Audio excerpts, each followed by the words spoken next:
Hello dear students, मैं doctor Ranveer Singh, MLB government college Nokha के chemistry department से 2020-21 के दौरान हमारा अध्यापन कार्य ऑनलाइन मोड पर चलेगा।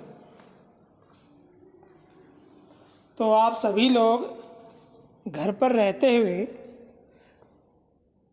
पूरी सावधानी बरतते हुए ऑनलाइन मोड के माध्यम से अपनी पढ़ाई को कंटिन्यू रखेंगे, ताकि जैसे ही परिस्थितियां नॉर्मल होती है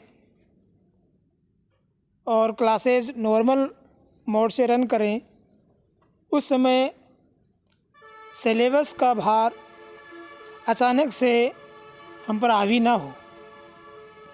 इसलिए ऑनलाइन मोड के माध्यम से कॉलेज के यूट्यूब चैनल पर जो स्टडी मटेरियल अपलोड किया जा रहा है उसको आप टाइम टू टाइम देखें, समझें, और यदि कोई प्रॉब्लम आती है तो आप जो व्हाट्सएप नंबर हैं उन पर या कॉल करके अपनी प्रॉब्लम से पूछ सकते हैं। आज का ये लेक्चर बीएससी सेकेंड ईयर की इनऑर्गेनिक केमिस्ट्री का फर्स्ट यूनिट से स्टार्ट कर रहे हैं। यूनिट फर्स्ट है केमिस्ट्री ऑफ ट्रांजिशन एलिमेंट्स या chemistry of D block elements. D block elements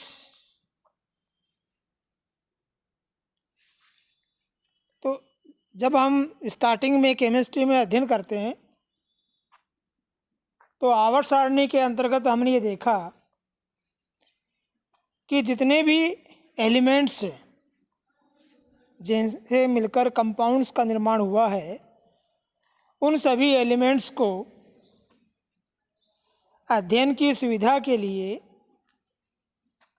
और उनकी जो स्पेसिफिक प्रॉपर्टीज़ का सीक्वेंस है, उस सीक्वेंस के अकॉर्डिंग पीरियोडिक टेबल में रखा गया है और उसमें उन एलिमेंट्स को उनके इलेक्ट्रॉनिक कॉन्फ़िगरेशन के अकॉर्डिंग अलग अलग ग्रुप में डिवाइड किया गया है। वो क्लासिफिकेशन है S block elements, P block elements, D block elements और एफ ब्लॉक एलिमेंट्स। ये एलिमेंट जो क्लासिफिकेशन है वो क्लासिफिकेशन इस आधार पर किया गया है कि किसी एलिमेंट का जब हम इलेक्ट्रॉनिक कॉन्फ़िगरेशन लिखेंगे तो उसका लास्ट इलेक्ट्रॉन कौन से सब सेल के ऑर्बिटल में भरा जाता है। तो यदि किसी एलिमेंट का इलेक्ट्रॉनिक कॉन्फ़िगरेशन लिखने पर उसका अंतिम इलेक्ट्रॉन एस सबसेल के एस ऑर्बिटल में भरा जाए, तब उसे हम कहेंगे वो एस ब्लॉक का एलिमेंट है। जैसे लिथियम है, सोडियम है, फर्स्ट और सेकंड ग्रुप के जो एलिमेंट्स हैं वो। इसी प्रकार जब किसी एलिमेंट का इलेक्ट्रॉनिक कॉन्फ़िगरेशन लिखने पर उसका अंतिम इलेक्ट्रॉन डी सब सेल के ऑर्बिटल में भरा जाता है, तो उन एलिमेंट को हम डी ब्लॉक के एलिमेंट कहेंगे। और ये जो डी ब्लॉक एलिमेंट हैं, जब इनका इलेक्ट्रॉनिक कॉन्फ़िगरेशन हम लिखते हैं तो वहाँ ये पाया जाता है कि डी ब्लॉक एलिमेंट के जो अंतिम 2 सेल हैं, लास्ट 2 सेल, वो इनकम्प्लीट होते हैं, n और n-1। ये इस प्रकार से पीरियोडिक टेबल में डी ब्लॉक का पोजीशन शो किया हुआ है।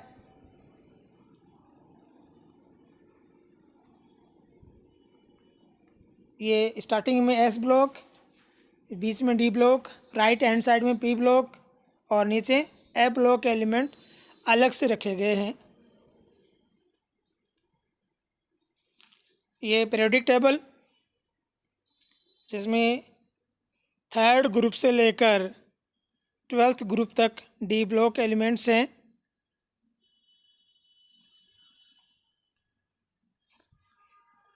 डी ब्लॉक एलिमेंट्स के लिए हम ट्रांजिशन एलिमेंट्स वर्ड भी यूज़ करते हैं।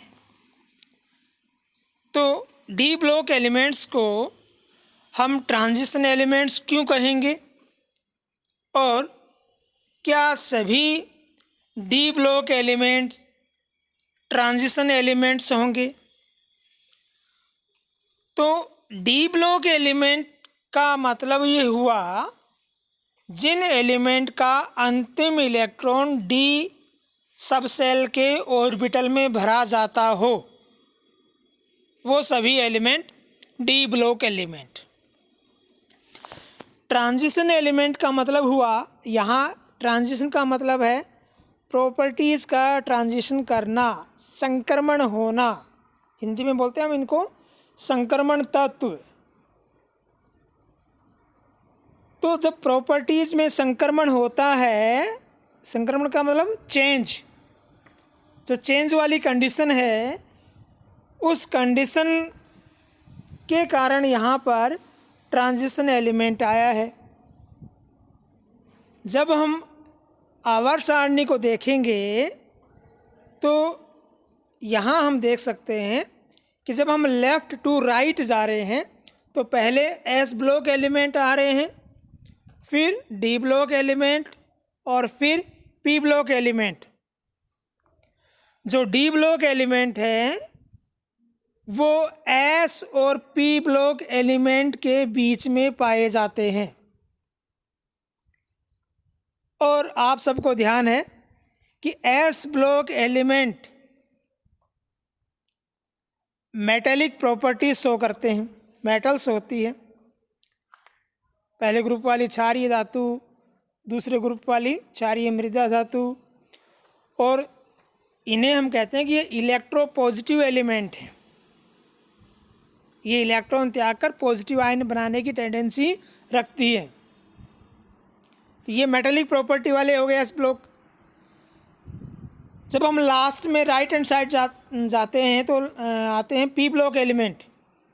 जब हम पी ब्लॉक एलिमेंट की बात करते हैं तो पी ब्लॉक एलिमेंट में जो राइट हैंड की तरफ या अधिकांश जो एलिमेंट आ रहे हैं वो अधात्विक नॉन मेटेलिक प्रॉपर्टी शो करते हैं। ये इलेक्ट्रो नेगेटिव एलिमेंट्स है, ये इलेक्ट्रो नेगेटिव प्रॉपर्टी शो करते हैं। तो हम कह सकते हैं कि जब पीरियोडिक टेबल में हम लेफ़्ट टू राइट जाते हैं तो प्रॉपर्टी इलेक्ट्रो पॉजिटिव से इलेक्ट्रो नेगेटिव की तरफ चेंज होती है। ये जो बीच वाला पोर्शन है जिसे हम डी ब्लॉक एलिमेंट्स कह रहे हैं, तो यहाँ पर ये परिवर्तन पाया जा रहा है, ये ट्रांजिशन हो रहा है। इससे पहले इलेक्ट्रो पॉजिटिव नेचर था और इसके बाद में इलेक्ट्रो नेगेटिव नेचर आने लग गया। इस कारण जो डी ब्लॉक एलिमेंट हैं उनको हम ट्रांजिशन एलिमेंट बोलते हैं। इन ट्रांजिशन एलिमेंट में जो डी ब्लॉक हैं इनके बीच में लैंथेनम और एक्टिनम के बाद में जो तत्व अतिरिक्त और आते हैं उनकी प्रॉपर्टीज़ भी इन्हीं की तरह एस और पी से अलग होती है। लेकिन उनको अगर यहाँ हम आवर्त सारणी में बीच में रखें तो आवर्त सारणी का जो फॉर्म है वो डिस्टर्ब हो जाता है, डिफॉर्मेट हो जाता है। इस कारण उनको नीचे एफ ब्लॉक के रूप में अलग से रखा गया है। तो इस प्रकार हमने देखा कि डी ब्लॉक के जो एलिमेंट्स हैं उनकी प्रॉपर्टी एस ब्लॉक एलिमेंट्स और पी ब्लॉक एलिमेंट्स के मध्यवर्ती होने के कारण हमने उनको बोला ट्रांजिशन एलिमेंट्स। और ये ट्रांजिशन एलिमेंट्स डी ब्लॉक वाले भी होते हैं और ए ब्लॉक वाले भी होते हैं। जब हम प्रॉपर्टीज़ के अकॉर्डिंग स्टडी करते हैं तो ट्रांजिशन एलिमेंट्स की मुख्य विशेषता पाई जाती है कि ये परिवर्तनशील ऑक्सीकरण अवस्थाएं प्रदर्शित करते हैं।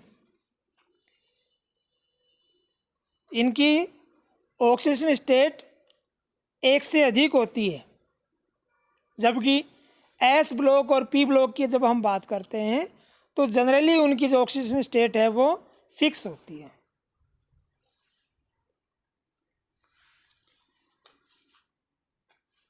ये जो डी ब्लॉक एलिमेंट हैं या ट्रांजिशन एलिमेंट्स हैं, प्रॉपर्टीज़ के अकॉर्डिंग इनका जो आपस में कोरिलेशन होता है प्रॉपर्टीज़ का, उसके अकॉर्डिंग इनको हम 3 सीरीज़ में रखते हैं। जो फर्स्ट ट्रांजिशन सीरीज़ है वो स्कैंडियम से लेकर जिंक तक। इसी सीरीज़ के अकॉर्डिंग इनमें इनकी प्रॉपर्टीज़ में अधिक समानता पाई जाती है, इसलिए इनका जो स्टडी है वो हॉरिजेंटल फॉर्म में पीरियड के अकॉर्डिंग किया जाता है। तो फर्स्ट ट्रांजिशन सीरीज़ में स्कैंडियम से जिंक तक, सेकंड ट्रांजिशन सीरीज़ में इट्रियम से लेकर कैडमियम तक, और थर्ड ट्रांजिशन सीरीज़ में लैंथेनम से लेकर मरकरी तक। और उनके बीच में से जो एफ ब्लॉक एलिमेंट्स हैं उनको अलग से रख दिया गया है, उनको इन ट्रांजिशन सीरीज़ में इंक्लूड नहीं करेंगे। उनकी प्रॉपर्टीज़ अलग होती हैं, उनका इलेक्ट्रॉनिक कॉन्फ़िगरेशन भी इनसे अलग होता है, इसलिए उनको अलग से आवर्त सारणी के नीचे रखा गया है। तो इस प्रकार से ये 3 ट्रांजिशन सीरीज़ है। इस सीरीज़ में हम हॉरिजेंटल फॉर्म में ही इनका स्टडी करेंगे, वहाँ इनकी प्रॉपर्टीज़ में सिमिलरिटीज़ ज़्यादा पाई जाती हैं। तो जो फर्स्ट ट्रांजिशन सीरीज़ है वो scandium, titanium, vanadium, chromium, manganese, iron, cobalt, निकल, कॉपर, जिंक। ये जो ट्रांजिशन सीरीज़ हैं इनको आप इसी प्रकार से याद करेंगे और इसी प्रकार से इनका अध्ययन किया जाएगा। अब हम बात करते हैं फर्स्ट ट्रांजिशन सीरीज़ की। तो फर्स्ट ट्रांजिशन सीरीज़ में जो एलिमेंट पाए जाते हैं उनका इलेक्ट्रॉनिक कॉन्फ़िगरेशन। जब हम इनका इलेक्ट्रॉनिक कॉन्फ़िगरेशन देखते हैं तो ओबो प्रिंसिपल के अकॉर्डिंग इनमें इलेक्ट्रॉन्स का एनर्जी सीक्वेंस के अकॉर्डिंग वितरण किया जाता है। तो इनके जो इनर ऑर्बिटल का इलेक्ट्रॉनिक कॉन्फ़िगरेशन है वो फिक्स रहता है, जैसे 1s2, 2s2, 2p6, 3s2 और 3p6। इसके जो अंतिम 2 कोस हैं n और n-1, उनका जो इलेक्ट्रॉनिक कॉन्फ़िगरेशन है उसमें वेरिएशन आता है, तो वो हमें ध्यान रखना ज़रूरी है। जब हम स्कैंडियम के इलेक्ट्रॉनिक कॉन्फ़िगरेशन की बात करते हैं तो 3s2 के बाद 3p6, फिर 4s2, और जो अंतिम इलेक्ट्रॉन है वो भरा गया 3d1 में। स्कैंडियम में अंतिम इलेक्ट्रॉन 3d1 में भरा गया, 3d में भरा गया एक इलेक्ट्रॉन, तो कॉन्फ़िगरेशन हो गया 3d1। 3d और 4s जो सेल हैं उनकी एनर्जी में डिफरेंस बहुत कम रहता है। इस कारण इस दोनों सेल के ही इलेक्ट्रॉन केमिकल प्रोसेस के दौरान इंटरेक्शन करते हैं, इसलिए हम यहाँ पर वैलेंसी सेल के रूप में n और n-1 दोनों को रिप्रेजेंट करते हैं। तो इनके केमिकल इंटरेक्शन में n मतलब 4s और n-1 मतलब 3d, ये दोनों सेल पार्टिसिपेट करते हैं। तो हमें इन दोनों सेल के जो इलेक्ट्रॉनिक कॉन्फ़िगरेशन है, इलेक्ट्रॉन का जो वितरण है, उस पर हमें ध्यान देना पड़ेगा। तो स्कैंडियम में इलेक्ट्रॉन आ गया 3d1 में, फिर नेक्स्ट में 3d2, फिर 3d3, और फिर क्रोमियम में 3d4। जैसे 3d4 होता है 4s2 का एक इलेक्ट्रॉन 3d4 में आ जाता है और विन्यास हो जाता है 4s1 3d5। क्यों? क्योंकि जब विन्यास 4s2 था, उस कंडीशन में 4s2 और जो सेल है वो स्टेबल हो गया था फुल फील्ड कंडीशन के कारण। लेकिन 3d4 जो सेल है वो स्टेबल इलेक्ट्रॉनिक कॉन्फ़िगरेशन शो नहीं कर रहा था, क्योंकि हमें पता है कि फुल फील्ड और हाफ फील्ड जो सेल इलेक्ट्रॉनिक कॉन्फ़िगरेशन है वो ज़्यादा स्टेबल होता है। इस कारण 4s2 का एक इलेक्ट्रॉन 3d4 के पास आ गया, तो 4s2 से 4s1 जो फुल फील्ड से हाफ फील्ड हो गया, और 3d4 से 3d5 ये जो d है ये भी हाफ फील्ड हो गया। इस प्रकार दोनों हाफ फील्ड कंडीशन में आने के कारण इस विन्यास का स्थायित्व अधिक हो जाता है। फिर उसके बाद कंटिन्यू 3d5 के बाद जो एक इलेक्ट्रॉन 3d6 में आना चाहिए वो वापस चला जाता है 4s2 में, क्योंकि 4s2 पूर्ण पूरित हो जाएगा और 3d5 हाफ फील्ड। तो फुल फील्ड और हाफ फील्ड ये दोनों कंडीशन में स्टेबल कम्बिनेशन है। इस प्रकार हम इलेक्ट्रॉन को कंटिन्यू भरते जाएंगे और इसी प्रकार से हमें जो कॉपर है उसका विन्यास का भी ध्यान देना पड़ेगा। जहाँ विन्यास होना चाहिए था 3d9 4s2, लेकिन स्टेबिलिटी के लिए विन्यास हो गया 4s2 का एक इलेक्ट्रॉन 3d9 में आ गया और विन्यास हो गया 4s1 3d10। जो वैलेंसी सेल का कॉन्फ़िगरेशन उसकी हम बात कर रहे हैं। जो इनर सेल हैं, इनसे जो अंदर वाले सेल हैं उनका इलेक्ट्रॉनिक कॉन्फ़िगरेशन फिक्स है। इस प्रकार अगर हम फर्स्ट ट्रांजिशन सीरीज़ के एलिमेंट्स के लिए वैलेंसी सेल के इलेक्ट्रॉनिक कॉन्फ़िगरेशन की बात करें तो वो होगा ns122 and n-1d 1 to 10। n-1 जो d ऑर्बिटल है उसमें 1 से लेकर 10 तक इलेक्ट्रॉन भरे जाएंगे और ns जो सेल है उसमें 1 या 2 इलेक्ट्रॉन रहेंगे। तो ये फर्स्ट ट्रांजिशन सीरीज के लिए इलेक्ट्रॉनिक कॉन्फ़िगरेशन। अब हम प्रॉपर्टीज़ की बात करते हैं। तो डी ब्लॉक एलिमेंट्स की या फर्स्ट ट्रांजिशन सीरीज की मेटेलिक प्रॉपर्टी या मेटेलिक करैक्टर। जो ट्रांजिशन सीरीज है, फर्स्ट ट्रांजिशन सीरीज है, उसके सारे एलिमेंट्स मेटेलिक प्रॉपर्टी शो करते हैं। वो मेटल्स होते हैं, सॉलिड फॉर्म में पाए जाते हैं, हीट और इलेक्ट्रिसिटी के गुड कंडक्टर होते हैं। अगर हम डी ब्लॉक एलिमेंट्स में बात करें तो मरकरी की तरफ जब हम आते हैं तो वहाँ उनका जो सॉलिड नेचर है वो थोड़ा सा हल्का होने लग जाता है। जो मरकरी है वो लिक्विड फॉर्म में भी पाई जाती है। एटॉमिक साइज़ की अगर हम बात करें तो हमें पता है कि किसी भी एलिमेंट्स के लिए जब हम एटॉमिक साइज़ की बात करते हैं तो हम कहते हैं कि जो एटॉमिक साइज़ है वो मुख्य रूप से 3 फैक्टर के द्वारा अफेक्टेड रहता है। वो 3 फैक्टर कौन कौन से हैं? Number of the cell n, effective nuclear charge z effective, और स्क्रीनिंग इफेक्ट या शील्डिंग इफेक्ट परिरक्षण प्रभाव। जब हम फर्स्ट ट्रांजिशन सीरीज की बात करते हैं या डी ब्लॉक एलिमेंट्स की बात करते हैं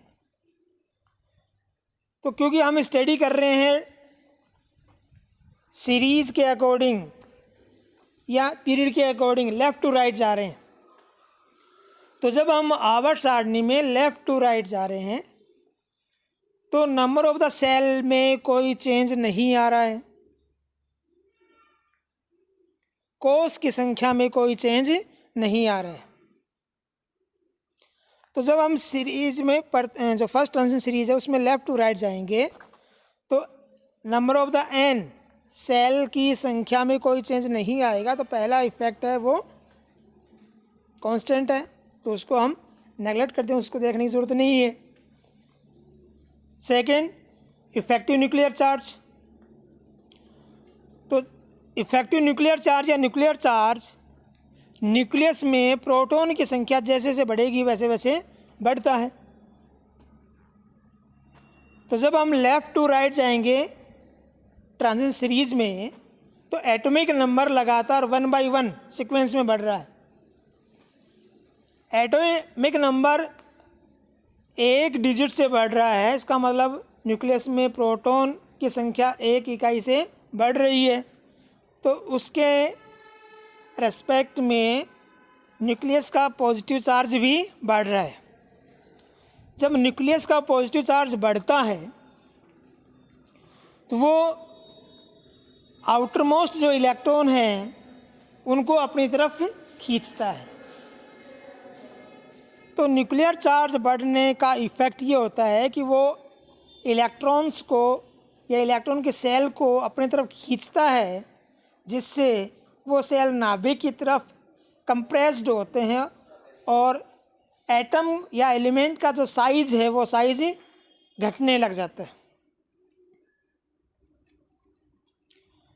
तो लेफ़्ट टू राइट जा रहे हैं तो वो साइज घटेगा, लेकिन ये जो साइज़ में घटने का इफ़ेक्ट है, जो साइज़ डिक्रीज़ हो रहा है वो उतना अधिक नहीं हो रहा है। तो यहाँ पर एक फैक्टर और है, जो तीसरा फैक्टर जिसकी हम बात करते हैं वो स्क्रीनिंग इफेक्ट, शिल्डिंग इफेक्ट। और ये शिल्डिंग इफेक्ट क्या होता है? बाहर के इलेक्ट्रॉन पर अंदर के जो इलेक्ट्रॉन इफेक्ट डालते हैं उसे हम शिल्डिंग इफेक्ट या स्क्रीनिंग इफेक्ट बोलते हैं। न्यूक्लियस और आउटरमोस्ट इलेक्ट्रॉन के बीच में, न्यूक्लियस और आउटरमोस्ट इलेक्ट्रॉन वाले सेल के बीच में जो इलेक्ट्रॉन है वो इलेक्ट्रॉन आउटरमोस्ट इलेक्ट्रॉन को अपने से बाहर की तरफ रिपल करते हैं और नाभिक का जो अट्रैक्शन फोर्स है उससे उसकी रक्षा कर रहे हैं। वो जो अट्रैक्शन फोर्स है उसको बैलेंस करने का काम कर रहे हैं। तो इस प्रकार से ये जो इनर इलेक्ट्रॉन है ये आउटरमोस्ट इलेक्ट्रॉन के ऊपर न्यूक्लियस के पॉजिटिव चार्ज से जो अट्रैक्शन होगा उस अट्रैक्शन से रक्षा कर रहे हैं, उसका शील्डिंग कर रहे हैं, उसको ढक रहे हैं, कवर कर रहे हैं। इसलिए हम बोलते हैं कि इन इनर इलेक्ट्रॉन के द्वारा स्क्रीनिंग इफेक्ट या शील्डिंग इफेक्ट लगता है बाहर वाले इलेक्ट्रॉन पर। इससे क्या होगा? जो बाहर वाले इलेक्ट्रॉन हैं उन पर नाभिक का अट्रैक्शन फोर्स कम हो जाएगा। अट्रैक्शन फोर्स कम हो जाएगा तो वो इलेक्ट्रॉन या इलेक्ट्रॉन का सेल उतना कंप्रेस नहीं होगा, उतना नहीं सिकुड़ेगा जितना सिकुड़ना चाहिए था। न्यूक्लियर चार्ज के कारण जितना सिकुड़ना चाहिए था उतना नहीं कंप्रेस होगा। तो इस कारण से ये जो स्क्रीनिंग इफेक्ट है ये साइज को थोड़ा बढ़ाने का प्रयास करता है। तो ये जो शील्डिंग इफेक्ट या स्क्रीनिंग इफेक्ट है ये मुख्य रूप से जो इफेक्टिव होता है वो तब होता है जब ये इलेक्ट्रॉन जस्ट आउटरमोस्ट इलेक्ट्रॉन के या सेल के अंदर की तरफ हो, n-1 कंडीशन में हो। क्योंकि डी ब्लॉक के जो एलिमेंट्स हैं उनका जब हम इलेक्ट्रॉनिक कॉन्फ़िगरेशन देखते हैं तो वहाँ हम कह रहे हैं NS1/2 1 और 2 n-1 D 1 to 10। इसका मतलब लेफ़्ट टू राइट जाने पर लगातार एक सामान्यतः एक इलेक्ट्रॉन n-1 सेल में भरा जा रहा है। तो ये n-1 सेल n-1 D में जो इलेक्ट्रॉन भरा जा रहा है ये NS के जो इलेक्ट्रॉन हैं उनके ऊपर शील्डिंग इफेक्ट डालेगा। इस शील्डिंग इफेक्ट की वजह से न्यूक्लियस का जो अट्रैक्शन फोर्स है जो NS के इलेक्ट्रॉन पर लगना चाहिए था वो उतना नहीं लगेगा। इस कारण से जब ट्रांजिशन सीरीज में हम लेफ़्ट टू राइट जाएंगे तो साइज घटेगा, लेकिन उतना नहीं घटेगा जितना नॉर्मल कंडीशन में या पी ब्लॉक एलिमेंट्स में हम लेफ़्ट टू राइट जाने पर देखते थे। और इसी का ये जो स्क्रीनिंग इफ़ेक्ट है और इफ़ेक्टिव न्यूक्लियर चार्ज है, इन दोनों का जो कंडीशन है, इन दोनों का जो इफ़ेक्टिवनेस है, उसी के अकॉर्डिंग हम देखते हैं कि जब हम ट्रांजिशन सीरीज में लेफ़्ट टू राइट जा रहे हैं तो आयरन, कोबाल्ट और निकल, इन तीनों का साइज लगभग इक्वल हो जाता है। क्यों? क्योंकि जब हम लेफ़्ट टू राइट आ रहे हैं तो न्यूक्लियस में रेगुलरली एक प्रोटॉन बढ़ रहा है, जिससे न्यूक्लियस का अट्रैक्शन फोर्स सेम क्वांटिटी में आगे रेगुलर वे में बढ़ रहा है। स्टार्टिंग में जो n-1 है उसके पास एक एक इलेक्ट्रॉन भरे जा रहे हैं, तो वो जो n-1 का एक इलेक्ट्रॉन है उसका स्क्रीनिंग या शील्डिंग इफेक्ट उतना अधिक इफेक्टिव नहीं हो पाता है। इस कारण ट्रांजिशन सीरीज के स्टार्टिंग में शुरू के जो एलिमेंट्स हैं उनमें जो नाभिक का इफेक्टिव न्यूक्लियर चार्ज है वो ज़्यादा डोमिनेंट होता है। इस कारण से स्टार्टिंग में जो साइज़ है लेफ़्ट टू राइट जाने पर वो घटती है।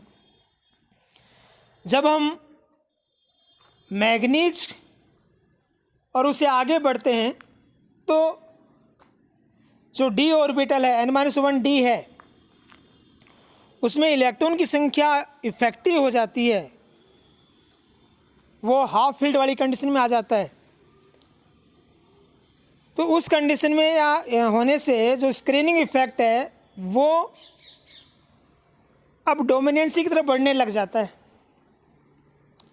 तो ये जो कंडीशन है आयरन, कोबाल्ट और निकल, यहाँ आकर जेड इफेक्टिव न्यूक्लियर चार्ज और स्क्रीनिंग इफेक्ट, ये दोनों एक दूसरे को कंपनसेट कर देते हैं, और उस कंपनसेशन की वजह से ना तो जेड इफेक्टिव हो पाता है और ना ही स्क्रीनिंग इफेक्ट इफेक्टिव हो पाता है, और साइज में एक स्थिरता दिखाई देती है कि अब कोई चेंज नहीं हो रहा है। जैसे ही हम जिंक पर आ जाते हैं, कॉपर और जिंक, तो कॉपर के पास जब आते हैं तो स्क्रीनिंग इफेक्ट, क्योंकि इलेक्ट्रॉन की संख्या और अधिक बढ़ने लग गई, n-1 डी 10 विन्यास हो गया, तो ये n-1 डी जो इनर ऑर्बिटल है इसके फुल फील्ड होते ही जो स्क्रीनिंग इफेक्ट है वो डोमिनेंट हो जाएगा, और जो लास्ट वाले एलिमेंट हैं इनका साइज थोड़ा बढ़ जाता है। इस प्रकार हम क्या कह सकते हैं कि लेफ़्ट टू राइट जाने पर स्टार्टिंग में साइज घटता है, फिर मिडल में आयरन, कोबाल्ट, निकल, उनका साइज ऑलमोस्ट इक्वल हो जाता है, फिर लास्ट में साइज वापस बढ़ता है। तो इस प्रकार से एटॉमिक साइज या मेटेलिक जो साइज है उस साइज के बारे में हम बता सकते हैं। अब हम बात करते हैं आयनाइजेशन पोटेंशियल, आयनन विभव की। तो आयनन विभव की जब हम बात करते हैं तो हमें पता होना चाहिए कि आयनन विभव क्या है।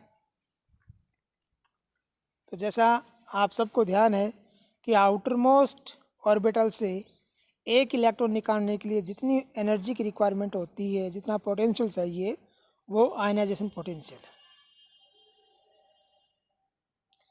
तो डी ब्लॉक का जो आयनाइजेशन पोटेंशियल है वो एस ब्लॉक के एलिमेंट से अधिक होता है। क्यों? क्योंकि जब हम एस से डी की तरफ आ रहे हैं, लेफ़्ट टू राइट आ रहे हैं, तो साइज़ घट रहा है, और साइज़ घटने की वजह से आउटर मोस्ट इलेक्ट्रॉन पर नाभिक का अट्रैक्शन फोर्स बढ़ रहा है, और नाभिक का अट्रैक्शन फोर्स जब बढ़ जाता है तो आउटर मोस्ट इलेक्ट्रॉन को निकालने के लिए ज़्यादा एनर्जी देनी पड़ती है, इस कारण आयनाइजेशन पोटेंशियल बढ़ जाता है। ये जो डी ब्लॉक एलिमेंट्स हैं ये वेरिएबल ऑक्सीजन स्टेट्स शो करते हैं, और ये वेरिएबल ऑक्सीजन स्टेट इनके आयनाइजेशन पोटेंशियल का जो डिफरेंस है उसके आधार पर हम समझ सकते हैं। कोई एलिमेंट एक इलेक्ट्रॉन रिलीज़ करेगा या 2 इलेक्ट्रॉन रिलीज़ करेगा, वो उनके आयनाइजेशन पोटेंशियल के डिफरेंस के आधार पर हम बता सकते हैं। तो ये जो अलग अलग या वेरिएबल ऑक्सीजन स्टेट हैं, इनके अकॉर्डिंग डी ब्लॉक एलिमेंट्स आयनिक और कोवलेंट दोनों प्रकार के कंपाउंड बनाते हैं। जो हायर ऑक्सीडेशन स्टेट होंगी वो अधिकांश कोवलेंट कंपाउंड बनाते हैं, और जो लोअर ऑक्सीडेशन स्टेट हैं वो आयनिक कंपाउंड बनाते हैं। जो हायर ऑक्सीडेशन स्टेट हैं उनका मतलब ये नहीं होता है, जैसे कहीं पर मेटल की ऑक्सीजन स्टेट +7, तो उसका मतलब ये नहीं है कि उसने 7 इलेक्ट्रॉन त्याग दिए हैं, क्योंकि हमें पता है कि जैसे ही किसी एलिमेंट से एक इलेक्ट्रॉन रिलीज़ हो जाता है, एक इलेक्ट्रॉन निकल जाता है, उस पर पॉजिटिव चार्ज आ जाता है। तो सेकंड इलेक्ट्रॉन को निकालने के लिए उतनी और अधिक एनर्जी देनी पड़ेगी। तो +7 का मतलब जब हम 7 इलेक्ट्रॉन को निकाल रहे हैं तो वो 7 इलेक्ट्रॉन नहीं निकलेंगे, वो +7 का मतलब है कि वो इलेक्ट्रो पॉजिटिव नेचर शो कर रहा है और उसका वैलेंसी 7 है। वो वहाँ पर कोवलेंट कंपाउंड बना रहा है, ना कि आयनिक। अब हम बात करते हैं फर्स्ट ट्रांजिशन सीरीज़ के मेल्टिंग और बॉइलिंग पॉइंट की, डी ब्लॉक एलिमेंट्स के मेल्टिंग और बॉइलिंग पॉइंट की। तो डी ब्लॉक एलिमेंट्स के मेल्टिंग और बॉइलिंग पॉइंट अधिक होते हैं, क्योंकि जब हम एस ब्लॉक से डी ब्लॉक की तरफ आ रहे हैं तो उनका साइज घट रहा है। इनमें से जिनका साइज जैसे जिंक, मरकरी, इनका साइज बढ़ जाता है तो वहाँ पर उनका मेल्टिंग और बॉइलिंग पॉइंट कुछ कम हो जाता है। लेकिन जहाँ साइज छोटा है वहाँ पर मेल्टिंग पॉइंट का मान अधिक होगा। वो मेल्टिंग पॉइंट का जो वैल्यू अधिक होना है वो इसका साइज और दूसरा जो मेल्टिंग बॉन्ड है, मेटेलिक बॉन्ड है, उस मेटेलिक बॉन्ड के अकॉर्डिंग हम समझ सकते हैं। क्योंकि डी ब्लॉक एलिमेंट्स में अनपेड इलेक्ट्रॉन की संख्या ज़्यादा होती है, तो वहाँ पर जो मेटेलिक बॉन्ड हैं वो अधिक स्ट्रॉन्ग बनते हैं, अधिक संख्या में बनते हैं। इस कारण से वहाँ पर उनका जो मेल्टिंग पॉइंट है वो भी अधिक होगा। ऑक्सीडेशन स्टेट, कोई एलिमेंट इलेक्ट्रॉन रिलीज़ करके या इलेक्ट्रॉन एक्सेप्ट करके जिस चार्ज फॉर्म में आ जाता है, उस कंडीशन जो उसके ऊपर चार्ज आता है वही उसका ऑक्सीडेशन स्टेट है। तो डी ब्लॉक एलिमेंट्स या ट्रांजिशन एलिमेंट्स की विशेषता है कि वो वेरिएबल ऑक्सीजन स्टेट शो करते हैं। और ये वेरिएबल ऑक्सीजन स्टेट शो करने का रीज़न क्या है कि इनके NS और N-1D जो एनर्जी सेल्स हैं उनके बीच का डिफरेंस बहुत कम होता है। इस कारण इन दोनों सेल के जो ऑर्बिट इलेक्ट्रॉन्स हैं वो प्रोसेस में भाग लेते हैं, बॉन्डिंग प्रोसेस या जो केमिकल प्रोसेस जिसको हम कह सकते हैं उसमें पार्टिसिपेट करते हैं। इस कारण से उनकी वेरिएबल ऑक्सीजन स्टेट होती है। किसी एलिमेंट की कौन सी ऑक्सीजन स्टेट स्टेबल होगी वो हम उस पर्टिकुलर ऑक्सीजन स्टेट की अवस्था में उसका जो पोटेंशियल वैल्यू है उसके आधार पर या उस कंडीशन में उसका जो इलेक्ट्रॉनिक कॉन्फ़िगरेशन है उसके आधार पर समझ सकते हैं। ये फर्स्ट ट्रांजिशन सीरीज़ के एलिमेंट्स हैं, उनके वेरिएबल ऑक्सीडेशन स्टेट्स। शो की हुई हैं, जिसमें मैग्नीज अधिकतम +7 ऑक्सीजन स्टेट शो कर रहा है। ये जो ऑक्सीजन स्टेट है, इनको जनरल वे में जब हम याद रखें तो हम ये कह सकते हैं कि डी ऑर्बिटल के अनपेड इलेक्ट्रॉन्स प्लस एस के टोटल इलेक्ट्रॉन्स, उनका जो योग है उसके बराबर इनकी मैक्सिमम ऑक्सीजन स्टेट हो सकती है। जैसे स्कैंडियम में 4s2 3d1 इलेक्ट्रॉनिक कॉन्फ़िगरेशन होता है, तो डी का 1 और एस के 2 इलेक्ट्रॉन, टोटल 3, तो +3 ऑक्सीजन स्टेट ये शो कर सकता है। मैग्नीज की जब हम बात करते हैं तो मैग्नीज का विन्यास हो जाता है 4s2 3d5, तो डी में 5 अनपेड इलेक्ट्रॉन और 4s के 2 इलेक्ट्रॉन, तो +7 ऑक्सीजन स्टेट इसकी मैक्सिमम हो सकती है। जब हम आयरन की तरफ आ गए तो आयरन में विन्यास हो गया 4s2 3d6, तो 3d6 में 4 अनपेड इलेक्ट्रॉन हैं, तो 3d6 के 4, 4s2 के 2, 4 + 2 6, तो +6 इसकी ऑक्सीजन स्टेट। तो इस प्रकार हम फर्स्ट ट्रांजिशन सीरीज़ की जो वेरिएबल ऑक्सीजन स्टेट है उसके बारे में जानकारी ले सकते हैं इलेक्ट्रॉनिक कॉन्फ़िगरेशन के आधार पर, और जो प्रैक्टिकल वैल्यूज़ है उनका जो स्टेबिलिटी है कि कौन सा ऑक्सीजन स्टेट अधिक स्टेबल होगा, वो उनके पोटेंशियल के अकॉर्डिंग हम बता सकते हैं, और उस पोटेंशियल का जो स्टडी है वो हम जो इलेक्ट्रोकेमिकल रिएक्शंस हैं उनके अकॉर्डिंग करते हैं। तो आज इतना ही, कल इससे आगे हम देखेंगे। Okay, thank you.